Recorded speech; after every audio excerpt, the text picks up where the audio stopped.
জয় গুরু। সত্যানুসরণ থেকে পাঠ করছি। আজকের বিষয় হলো ধর্ম। ঠাকুর এখানে বলেছেন, যা নাকি অন্যের বাঁচা মারাকে নিজেরই আদর্শনিষ্ঠ বাঁচা মারার মতন করে তেমনই আকুল চাহিদা সমুন্নত করে তোলে। মানুষ জীবনের ধর্মের ভিত্তি হচ্ছে তাই। এখানে বুঝতে হবে যে ধর্মটা কি, কেনই বা আমাদের ধর্মপথে চলা উচিত, আর এই ধর্মপথ আমাদের কোথায় এগিয়ে নিয়ে যাবে।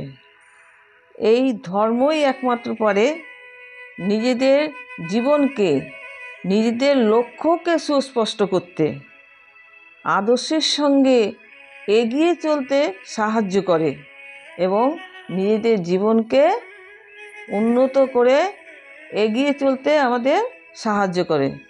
দেখুন, এই ধর্মই কিন্তু আমাদের শেখায় কিভাবে মা বাবাকে আমরা ভক্তি শ্রদ্ধা করব, মা বাবাকে পূজনীয় হিসাবে দেখব। তাহলে এই কথাতে আমার একটা কথা আমার মনে পড়ে গেল যে আমাদের প্রতিবেশী একজন, উনি ভদ্রমহিলা, উচ্চশিক্ষিতা ছিলেন, সেলাইতে ডিপ্লোমা ছিলেন।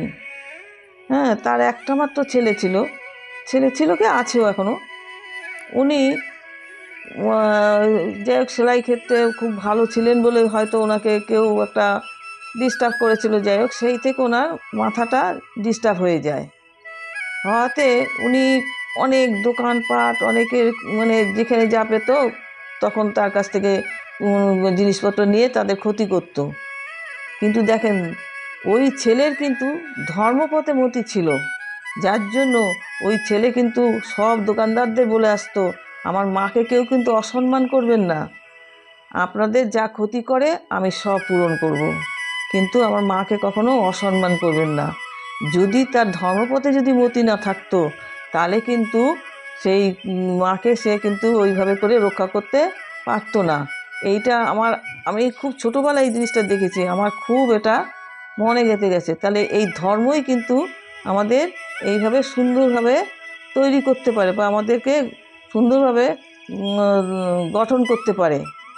আবার দেখুন, এই ধর্মই কিন্তু স্বামী স্ত্রীর সম্পর্ককে সম্মান দিতে শেখায়। এই স্বামী স্ত্রী দুজনে যদি বন্ধুর মতো থেকে, হ্যাঁ, একে অপরের সুখে দুঃখে পাশে থেকে পরিবারটাকে বা সংসারটাকে যদি সুখে শান্তিতে রাখে, এইটাই কিন্তু ধর্ম শেখায়। তারপরে সন্তান সন্ততির বেলা দেখুন, ধর্ম আবার সেই সন্তানদেরও সেই যত্ন আদি করে সেই মতো সুষ্ঠু স্বাভাবিক করে তাদেরকে গড়ে তোলারও পথ এই ধর্মই কিন্তু দেখায়, যে কীভাবে সন্তানকে বড় করে তুলবে বা কীভাবে সন্তানরা তাদের সুষ্ঠু স্বাভাবিকভাবে বড় হয়ে উঠবে বা তাদের স্বভাব চরিত্র সুন্দর করে গড়ে তুলতে পারবে। এই সব নিয়েই কিন্তু আমাদের ধর্ম কিন্তু এই সবগুলো সব কিছুই শেখায়। আবার দেখুন, এই ধর্মই কিন্তু গুরু বা মহাপুরুষগণকে আদর্শ হিসাবে চিহ্নিত করায়। এই ধর্ম আছে বলেই গুরুকে বা এই মহাপুরুষগণকে আমরা আদর্শ হিসাবে দেখি এবং সেই মতো করেই আমাদের জীবনকে উন্নত করে এগিয়ে নিতে পারি বা এগিয়ে নিয়ে যাই। আবার দেখুন, এই ধর্মই কিন্তু সমাজের প্রতি কর্তব্যপরায়ণ ভাব আমাদের এনে দেয়। কেননা কর্তব্যপরায়ণ, দেখেন, এই ধর্ম অনুযায়ী কিন্তু আমরা দেখি যে সমাজের এই কারোর জন্য কিছু করার মানসিকতা, হ্যাঁ, ভালো হোক যাই হোক, বিপদে আপদে তাদের সহযোগিতা করা, নানাভাবে আমরা যেন এই সমাজের যেন সহযোগিতা করতে পারি, এই মনোভাবটা কিন্তু আমাদের এই ধর্মই কিন্তু আমাদের এনে দিতে পারে বা এনে দেয় আমাদের। আবার দেখুন, এই ধর্মই কিন্তু জগৎ সংসারের প্রতি প্রেম ভাব এনে দেয়। সেটা কীরকম দেখুন, আমরা মানুষের প্রতি তো প্রেম ভালোবাসা তো আমরা বলেই থাকি বা করেও থাকি, তেমন আমাদের প্রকৃতির প্রতিও আমাদের এই ধর্মই কিন্তু এই প্রেম ভাবটা কিন্তু এনে দেয়। প্রকৃতিকে ভালোবাসার প্রতি আমাদের প্রেম ভাবটা এনে দেয়, এবং পশু পাখি বলুন যাই বলুন প্রত্যেকের প্রতি যেন আমাদের এই প্রেম ভাবটা আসে বা ভালোবাসাটা আসে।